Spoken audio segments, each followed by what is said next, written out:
play tonight. And a steal. Miller retreats from the three-point line. Weber imploring the crowd. Kenny Smith hitting the three.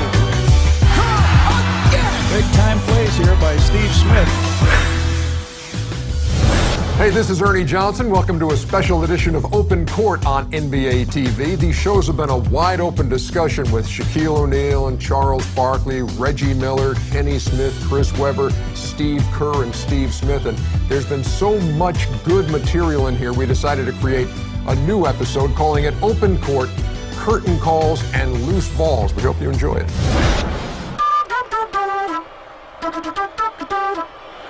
Backs it back, and there's about a half dozen floating around the floor right now.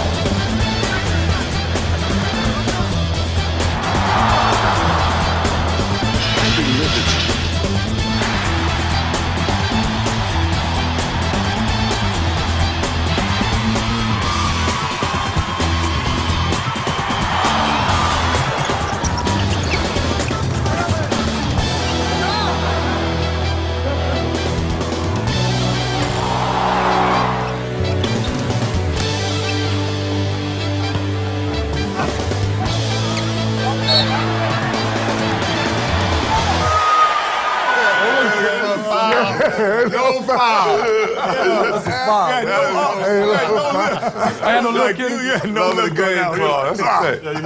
Kind of a little segment we're calling Humor Me. And if you cannot find the humor in playing on a bad team, I don't know how you survive it. And I think most of you have played on teams that were subpar. And Kenny's already got his hand raised. I think about the fact that, Kenny, you played on a team I'm trying to think of what your record was. Not good. But it was not good.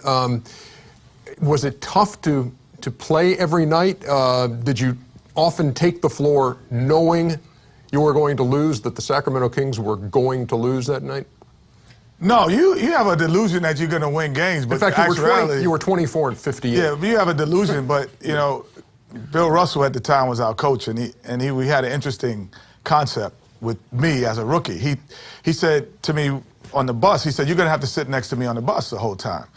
And I was like, I didn't want to do that. I'm like, I don't want to sit next to the coach the bus and the plane rides and everywhere. I started walking to the back, and he grabs me back. He said, "Young fella, you got to sit next to me." I'm like, why do I have to sit? Because he's a loser. He's a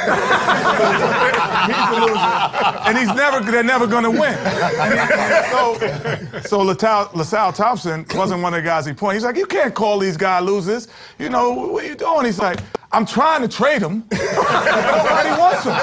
Nobody wants them. And if you don't believe me, you can come in the office and sit with me. So Bill Russell was a very keep-it-real coach. Were those losses tough to take, Kenny? I mean, when you lose 58 games in a season, I'm imagining that from when you started playing organized basketball, you hadn't lost 58 games in your life. No. I mean, it's difficult. And my agent used to say you could tell when the season started by looking at what I was spending, my spending habits. Because in the season, I would spend more money trying to please myself and make myself up. So I would buy things for myself to make myself good. What kind of items would you buy? I would buy all these kind of things just to make myself feel better. You spend more money because you know you're losing. But the last part about it is, in practice, Coach Russell really didn't run practice that much. So he would let Willis Reed run the practices. So he would read the paper. He was kind of like Bear Bryant. So he's sitting down, he's reading the paper, and all of a sudden I look over and you see him sleeping in practice. So he kind of stumbles and everyone laughs. And he's like, everybody out of practice. If y'all wasn't so damn boring, I wouldn't be sleeping in. You was out of practice for us being boring, for him falling asleep. 1994-95, C. Webb, you're in Washington, and your team goes 21-61. That was pretty funny, wasn't it? Yeah, that was real funny, especially coming from Golden State where we went to the playoffs the year before. But one thing I think this happens on every bad team is everybody starts out the season kumbaya, we love each other. Kumbaya. We gonna do it, we gonna make it. You got guys that getting the same tattoos and all this, and then in the middle of the season, you know, you just see it. It all starts with guys' shot selection. You win 2, you lose 2, you lose 3 games, and a guy that, you know, had a good practice last week, he takes a 3-point shot he never should have taken. The coach don't don't say nothing. Or you have guys fight that used to be mentors, that used to be cool, and that in D.C. was the first time that I just saw dysfunction. I come from, pretty good winning in college, pretty good winning in high school, and there I saw, okay, when you lose, guys turn at each other's throats, and you got to watch out. Guys are going for their numbers, and that was the main way, seeing guys go get their numbers. Mark Price and I always used to get the same tattoos in training camp. Same ones. Please do tell. I'll show them later. No, but actually, big fist right there. Yeah, that's right. No, but I was thinking, I was like the luckiest guy ever. I mean, I played on 2 teams in 15 years that didn't make the playoffs. One was your rookie year, and we barely missed. Right. We went 41-41 with Orlando. Right. Way to Barely blame missed Shaq the for that playoffs. one. Yeah. But the other one was in Cleveland just because of injuries. But other than that, I was on great teams. But I was thinking about Steve Smith and I actually were in the same game, biggest blowout in NBA history. Thanks, Steve. Remember that? Yeah, I just thought I'd remember remind. I still remember the score, 148-80. 80. And was that your rookie year? No, it wasn't my rookie year. That wasn't the game you scored 23. Who was you checking? No, it wasn't. Who was you checking? He scored 24. Is that the game you scored 24? Who was Steve checking? I do remember that. Sound like Yeah, you should remember that. Left of the lane, goes into the lane with a running right-hand hook off the back of the rim. No good. Nance knocks the ball outside to Price. Price over the timeline, down to the circle, back to Nance. He drives, scored from the right hand. Right wing to Kerr. Kerr out front, back to Ferry, right side, steps back for a 3. Got it! Danny Ferry with 11. This is going to do it. Haskins dribbles ahead, and the game is mercifully over. The Cavaliers destroy the Miami Heat 148-80. This is the largest margin of victory in the history of the National Basketball Association. I mean, it was unreal. It was unreal. Kevin Lockyer was our coach, and Kevin Lockyer was unreal with stories. And I mean, every time the timeout, he came out and says, "You know what? We're not going to win this game." Oh, really? but see what you're made of. You're like, we're not that good right now. I mean, we were getting blown out. I think at one time we were down 70 points at one time. But then you cut it to 68. Yeah, we cut it to 68, yeah. We were down 70. How about playing teams, Charles, that you knew were bad? And that this should be a stat night for you. This should be no problem. I think it's a stat night for the bad players, to be honest with you. Like when you're a star, most of the plays are designed to go to you. You're going to always get your numbers. I always look when we play the bad team, the guys who going out working hard in practice every day who don't get in the game, I always try to make a concentrated effort to get them going. Because they're not going to have 20 points that often. I mean, stars going to average 20, so it's no big deal. But there are guys like the 11, 12 guys, 8, 9, 10, who they might not get 20 maybe once a year if they're lucky. I always looked at it as an opportunity to like, okay, let me try to get those guys going. Oh, you were That's Robin the way Hood. for. But now? You were Robin Hood.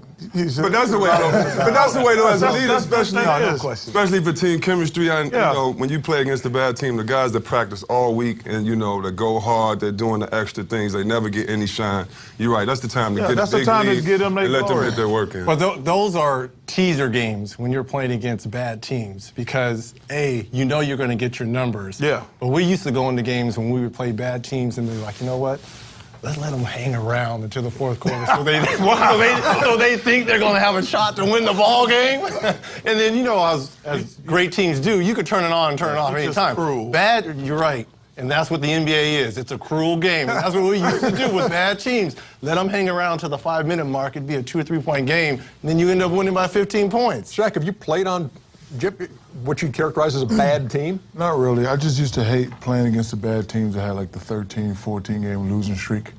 Because you didn't want to be the team that they broke the streak. So you really paid attention. You really paid attention to that. People would say, "Hey, they don't want to be the team," but you really think of that. And then, believe it or not, a lot of those games were hard because everybody's a professional, but these guys would like really play hard. So you would always have to get into playoff mode.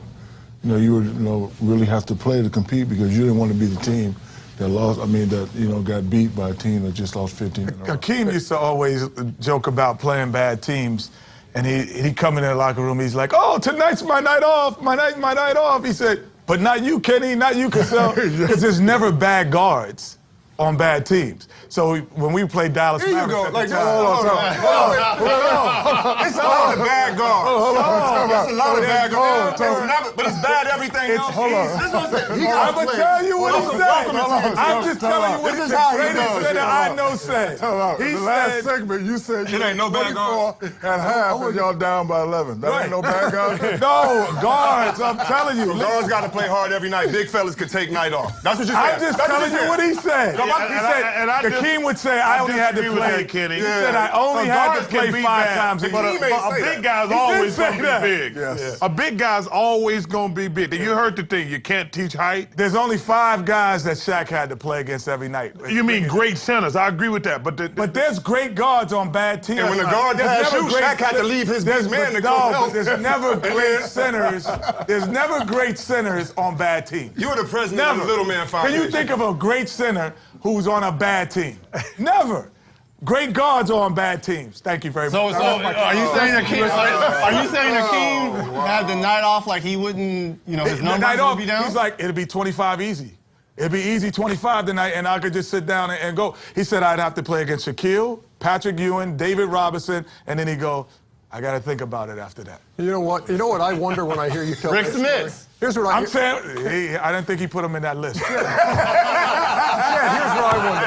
I would say 90% of your stories, Kenny, include a mention of Hakeem. No question. I'm wondering what percentage of Hakeem stories have a mention of Kenny in it. But I'll tell you what. I don't think it's anywhere. You got to know where your bread is buttered. I'm happy. Thank you, Hakeem, again. One more mention. That's why I'm here at TNT. There is much more to NBA come TV. on Open Court. Watching Ronnie Cycli catch the Shaq flu. Every time. Still on Ronnie. That's my Killing Ronnie this whole show. That's my guy. That's his guy. That's his guy. My guy. That's my guy. 3 careers. But seeing him in person and saying, I understand Ronnie.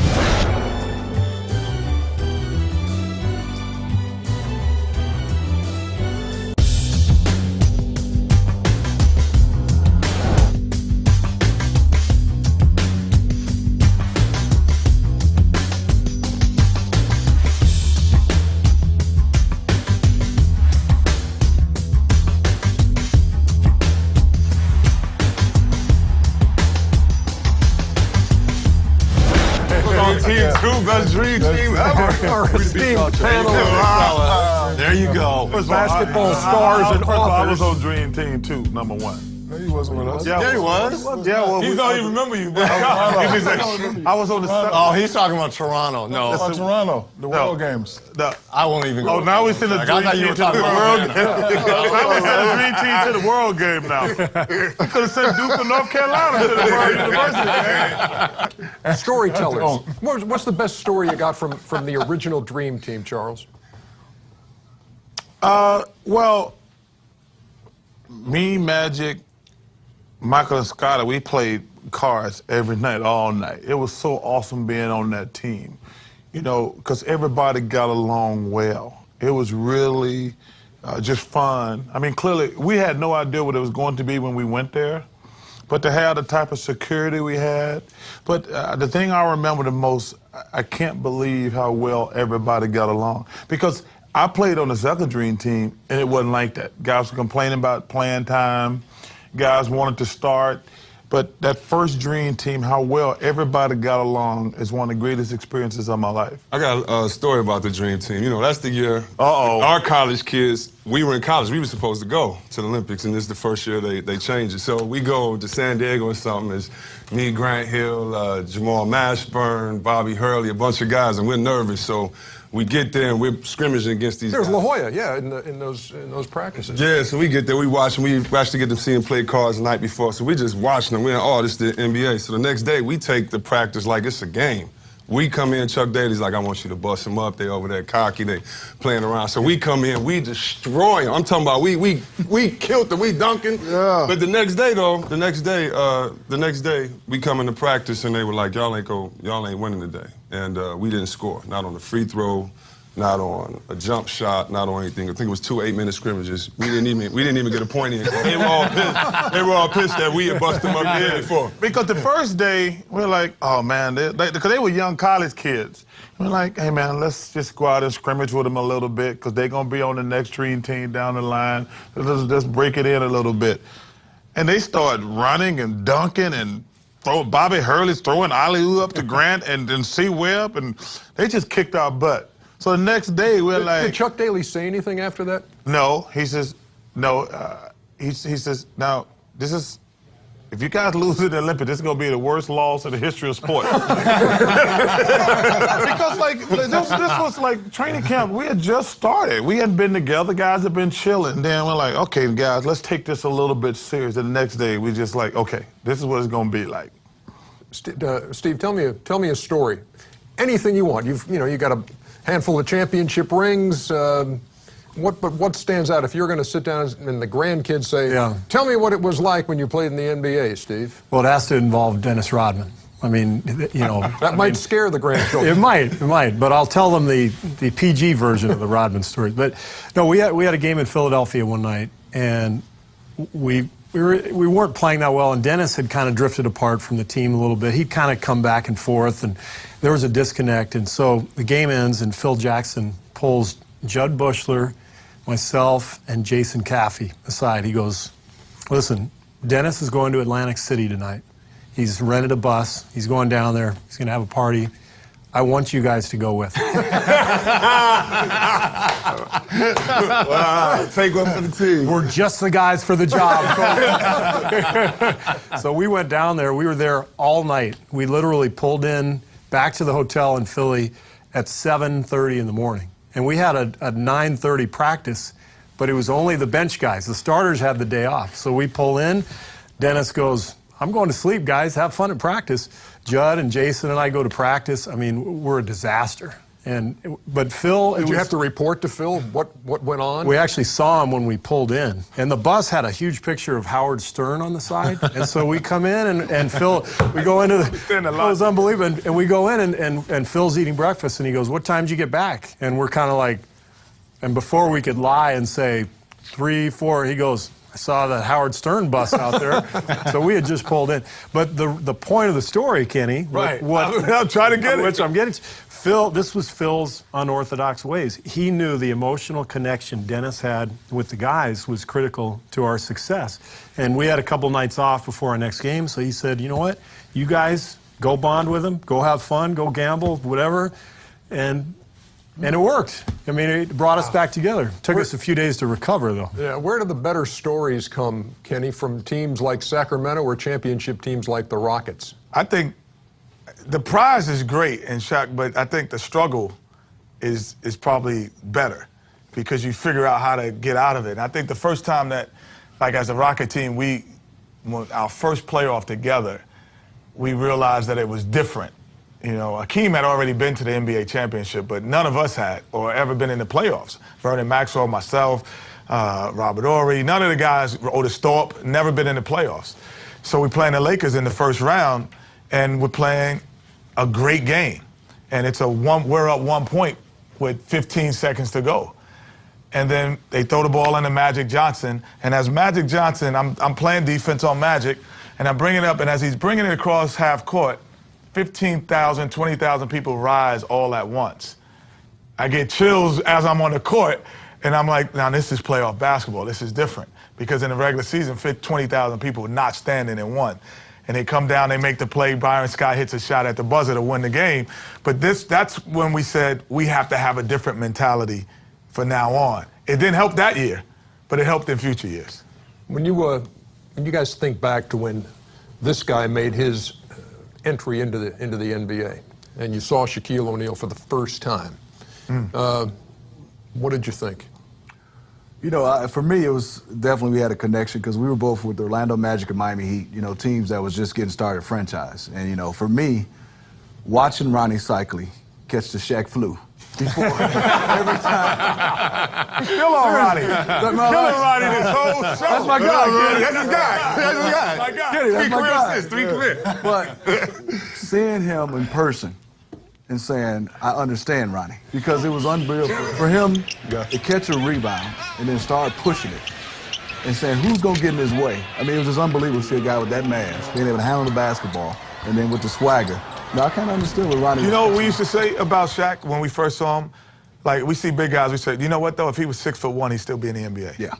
That's the greatest compliment that guards and other players give. It does like his size was so overwhelming. But he said, you know what? If he was 6'1", he'd still be in the NBA. Shaq, I played in the NBA for 16 years. Shaq is the only guy. And like, you know, you play against a Manu Bol, you play against a great Kevin McHale, a Parrish, all those guys are 7 feet tall or taller. Shaq's the only guy I said, man, that's a big dude. And I was like, I did. When the first time when he walked on the court, I said, man, that's a big dude right there. And like I said, you play against other guys like a Mark Eden. Like even Mark Eden looked little. Mark Eden's a good-sized dude, but Shaq's the only guy I played against. I said, man, that's a big dude. Reggie, what's your favorite story, or what's your go-to story when you're talking to high school kids, college kids, kids who want to be in the NBA? What's your favorite story? Well, it happens to do with someone on the panel here, which is somewhat interesting. Like, this is post-Michael Jordan retirement the first time, and we're playing Chicago Bulls, and we have a pretty good team. They have a decent team, but they're not the Chicago Bulls of old with Michael Jordan. Game is coming down the wire. Steve is in the game. He's guarding me. I come off a screen. I hit a jump shot right in his face. There's a second left. I run to the center court. I'm like, I'm going to stomp on Michael Jordan. He's not around. I'm the new face of shooting guards in the league. So I bow at, half court, to the crowd in Chicago Stadium. Everyone's booing. Phil calls a timeout. There's a second left. We're up by 2. Scotty's taking the ball out, gets the ball to Tony Kukoc, who just turns around. And I just so happened to be underneath when he was taking the shot. And I could just see the ball traveling in the air as it's going through, as the Bulls win with the clock running off. And who's the first person to run up to me and bow right at me is little Steve Kerr. Right up to me bowing. You talk about wanting to strangle someone. It was Steve Kerr running up to me bowing. Wonderful stories here on Open Court. You're watching it on NBA TV. Carl, his work ethic was fabulous.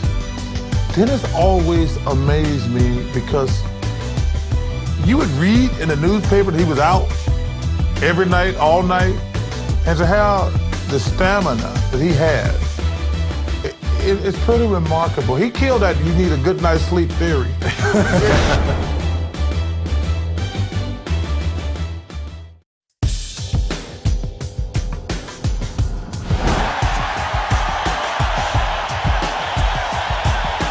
Thomas feeding Rodman.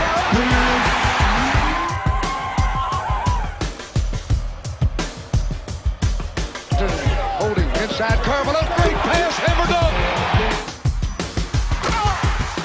Stockton over to Carl, angle left, jump shoot from 18, got it, a ball there.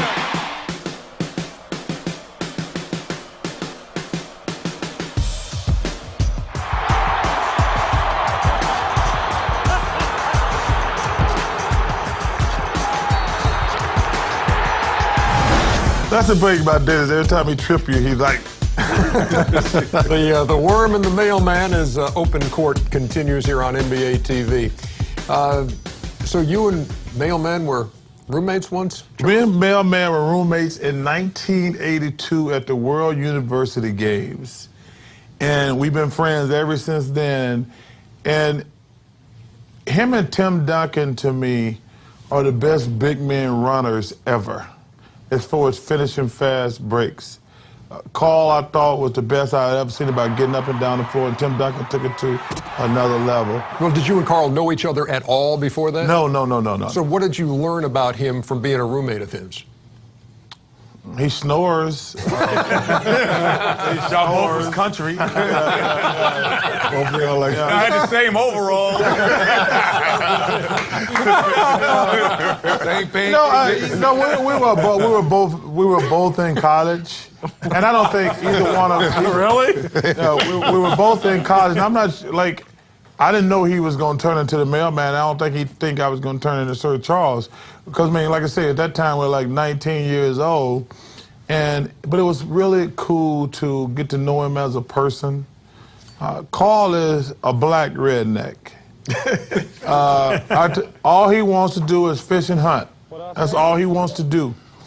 I mean, that's all he ever talks about is fishing and hunting.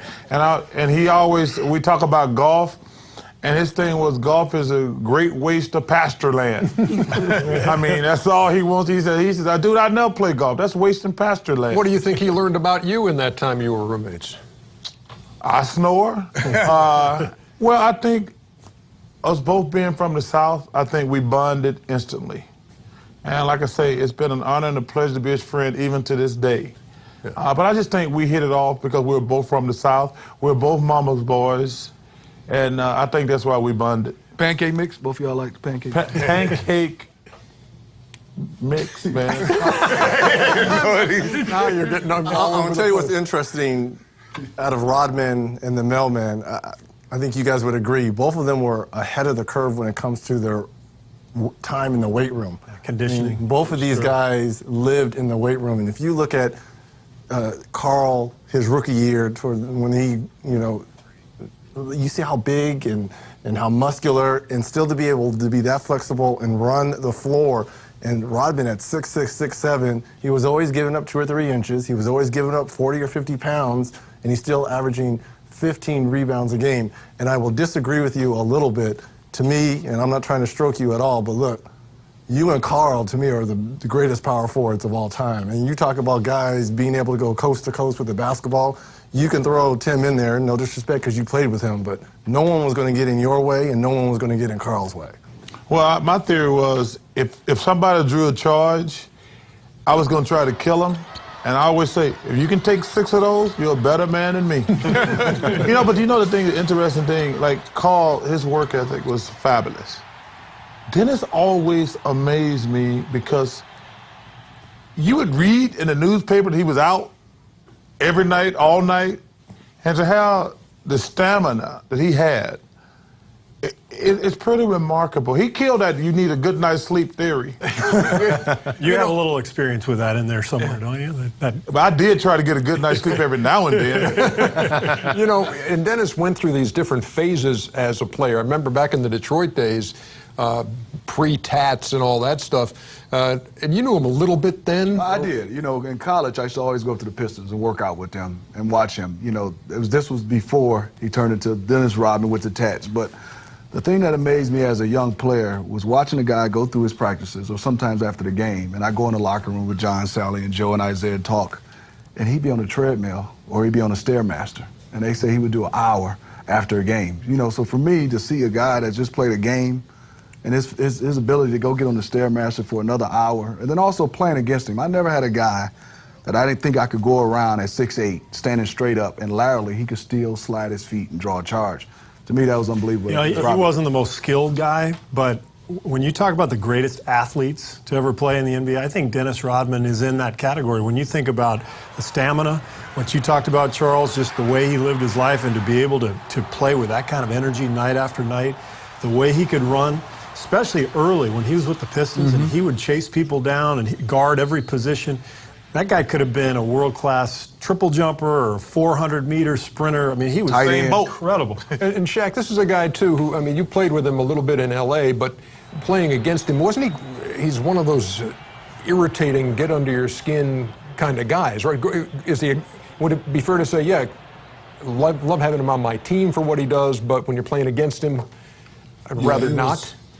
He was a great defender. He always moved his feet. The great thing about Dennis Rodman is he always did it his way. When I played with him, he's supposed to be there an hour and a half before the game.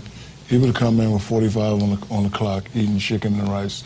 And nobody would say anything because we knew that he was going to give us 20 to 25 rebounds at the game. And so, he did it his way. He rode the treadmill after the game. And, Steve was right. He was a phenomenal athlete. Phenomenal. Ernie, I saw that irritating problem.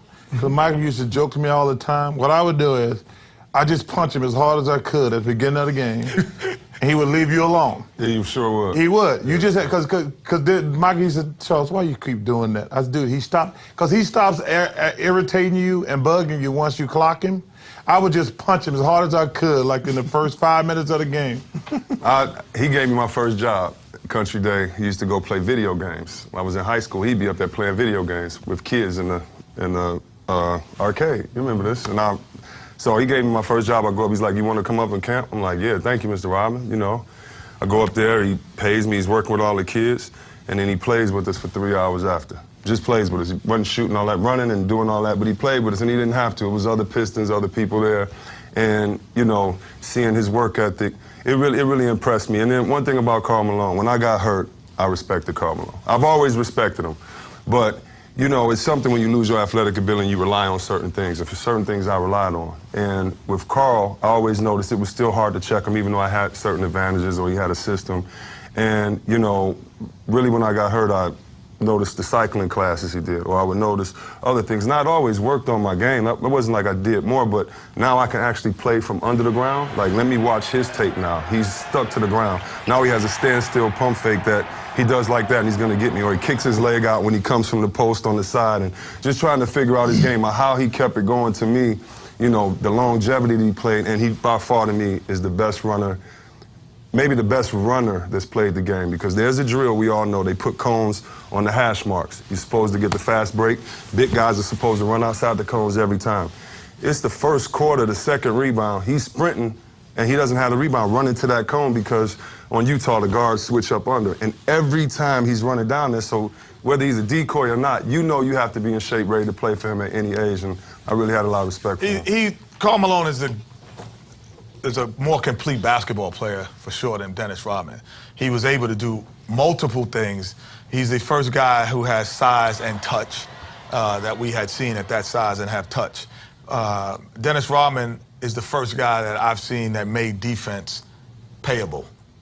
Guys weren't getting paid for being defenders in the NBA. Guys weren't known and getting endorsements for being a defender in the NBA.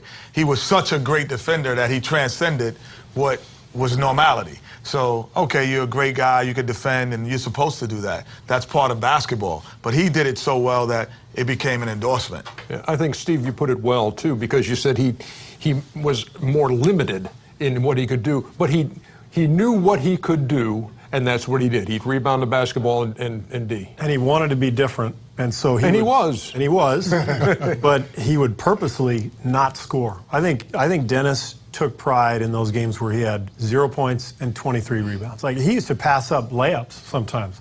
And we loved playing with him because he'd get every rebound and he'd always throw it back out and you'd get open shots.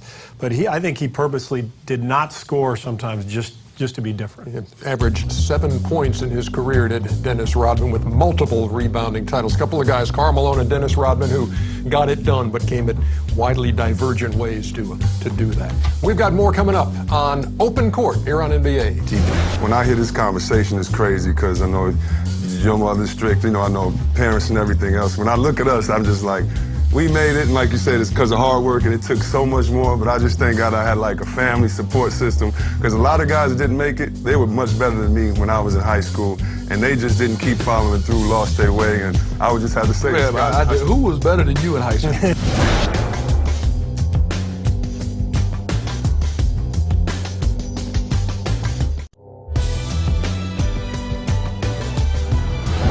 We know the stars who have made names for themselves in the NBA, but there have got to be players that you saw growing up, coming up, that you thought, this guy can't miss. He's got what it takes to make it in the NBA, but they never quite get there. Is there a guy who fits that description for you, Charles? Well, and I don't believe that. I don't believe guys, no disrespect to the, Rucker League and Playground League, I don't think those guys are good enough to play in the NBA. What's difficult for me, and probably these guys, there's probably 20 guys who could have been stars, but because of alcohol, drugs, attitude, didn't make it. And that's the thing that's always been frustrating for me. But this notion that guys off the street can play in the NBA, I never believed that. But there's been, seriously, 20, 25 guys, and this happens all the time, and you say, man, when that guy grows up, he gonna be great. But they never grow up. Yeah. There's a lot of guys, but like I say, drugs, alcohol, and things like that, that's always been a problem for a couple guys. But there's always a guy you're like, man, if that guy works harder, he grows up and he matures, those are the ones that's frustrating for you. Is there a best player you've ever seen who didn't make it to the NBA? A name that when you... I got one, and Reggie will know this name. You guys probably haven't heard of him. There's a guy who went to Carson High School in L.A. named Eldridge Hudson. Oh, yeah. Remember Eldridge? El Hut. El Hut. El And Hut. he was, you remember that name? Yeah, I He remember was that. McDonald's All-American. He was a lefty. He was about 6'8", and he could handle the ball. He went to UNLV, and he was, I mean, everybody said he's the best player in the country.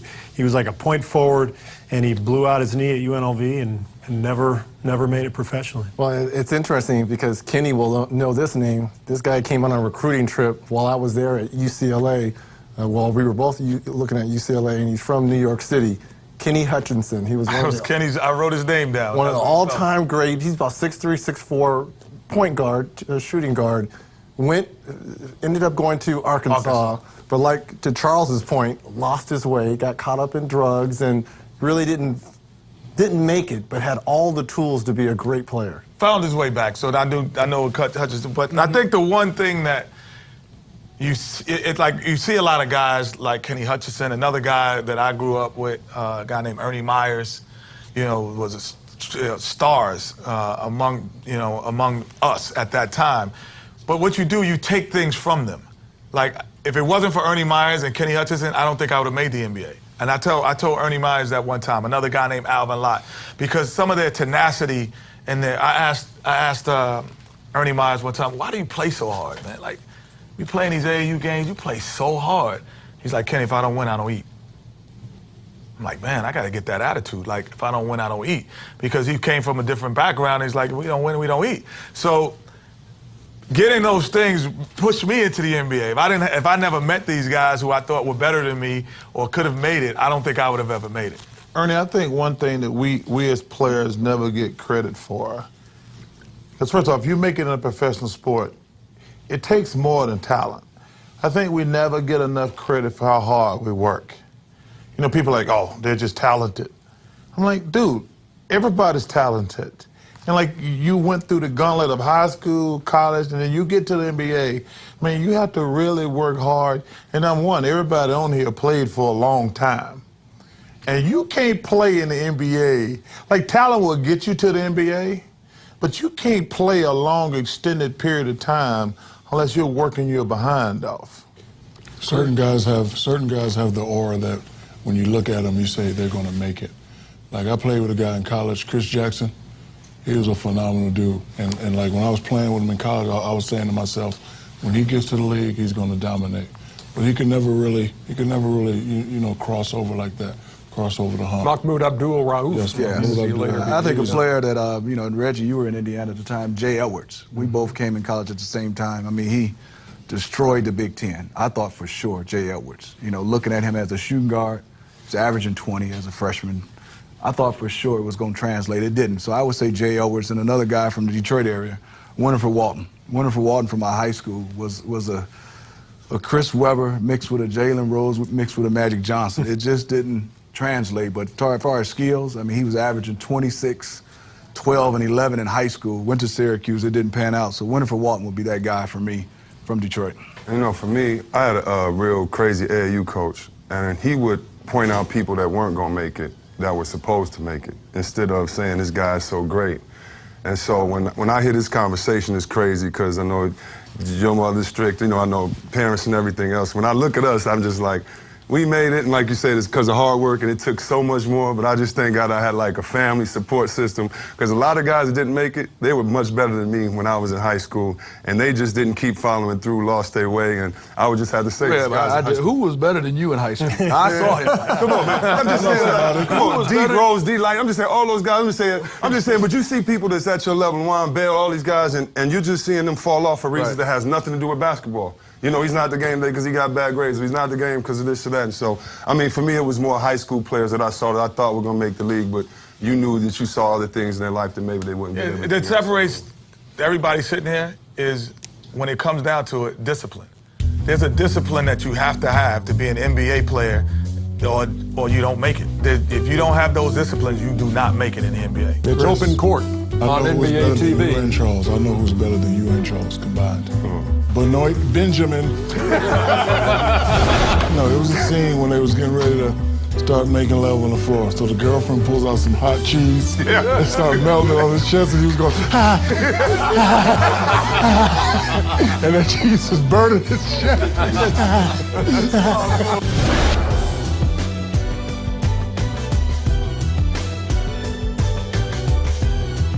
Benoit, remember Benoit? Yeah. That's cold. That is cold. That's cold. I thought it was going to be the great Chris Voss. The great Kurt. Yeah, but I don't believe, like, first of all, I don't think... You from Leeds, though. There's nobody that you played against. There was a whole bunch of cats. I tell you what's interesting about being on a bad team when you're a great player. Save it. Right. You know, every time I do that, you say that to me, it annoys me. Forget it, don't you? Save it. We don't want to know now. Save it for them. Hey, let me tell you something. That boy this day was bad. Oh, yeah, he was bad. He was a bad boy this day. J.R. Ryder was, too. No, J.R. Ryder was just nuts. No, when he was with y'all in Portland. J.R. could play. Yeah, but he was just crazy. But that Gary Payton in his day, Are you serious? You really think there's a bunch of good centers? No, I mean, now's the best crop of point guards in the league. Don't act like But Jason Kidd was on the Dallas Mavericks. They was winning 20 games. Like, you gotta be tying your Jason shoes Kidd wasn't up. as great as he is No, now. but you gotta tie your shoes up when you come in there. You ain't gotta tie your shoes up for Just say, JaVale McGee, man. Come on, man. no, Ernie, you here for color. We could just have one white guy. Did you say Rodman gave you your first job? That's a violation from Michigan. Exactly. Another one. That's a violation from Michigan. Another one. He did. And you used to go work out with the Pistons? Violation from Michigan. Yeah. Dr. J was in your room?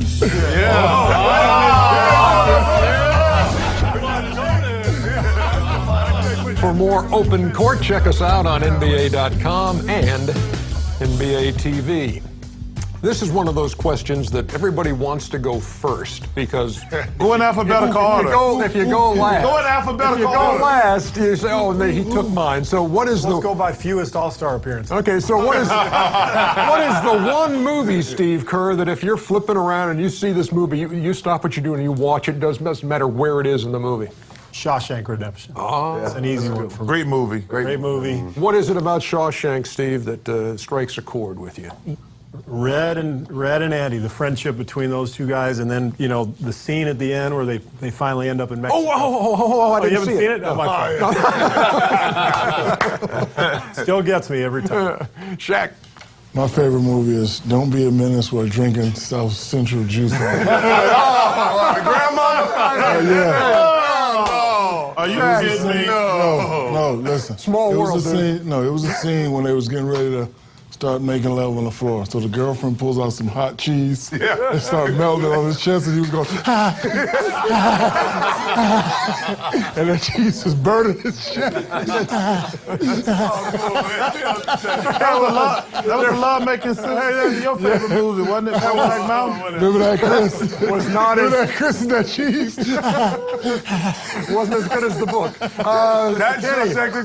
okay. All right, man. I'm somewhere in the middle. I'll go away in the middle. Give me something. It's two, actually. Do the Right Thing or Training Day. You said give him one. We said give him one. Give him one. Now you probably took someone's over here. Okay, I would go with Do the Right Thing. Do the right thing. Because it's based out of New York. New York. Kenny's from New York. All right, the next question. Hey, my name is not Kenny. It's Ken NY. Stop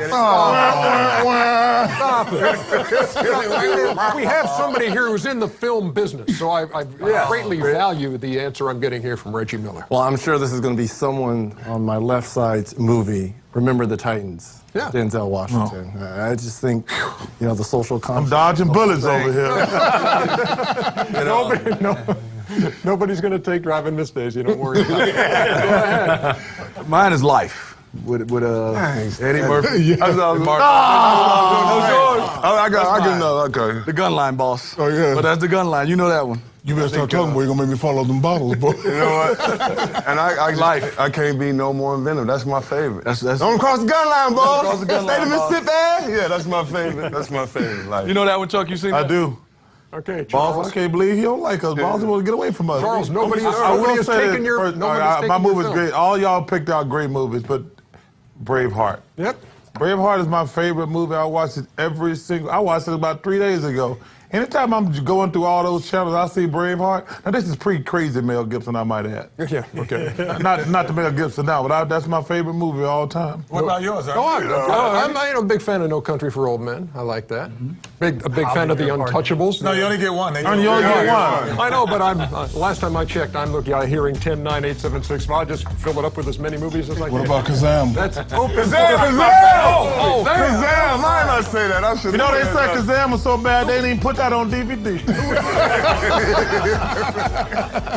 I was trying to think of a movie that had a cheese scene. Hey, that was funny. Ratatouille.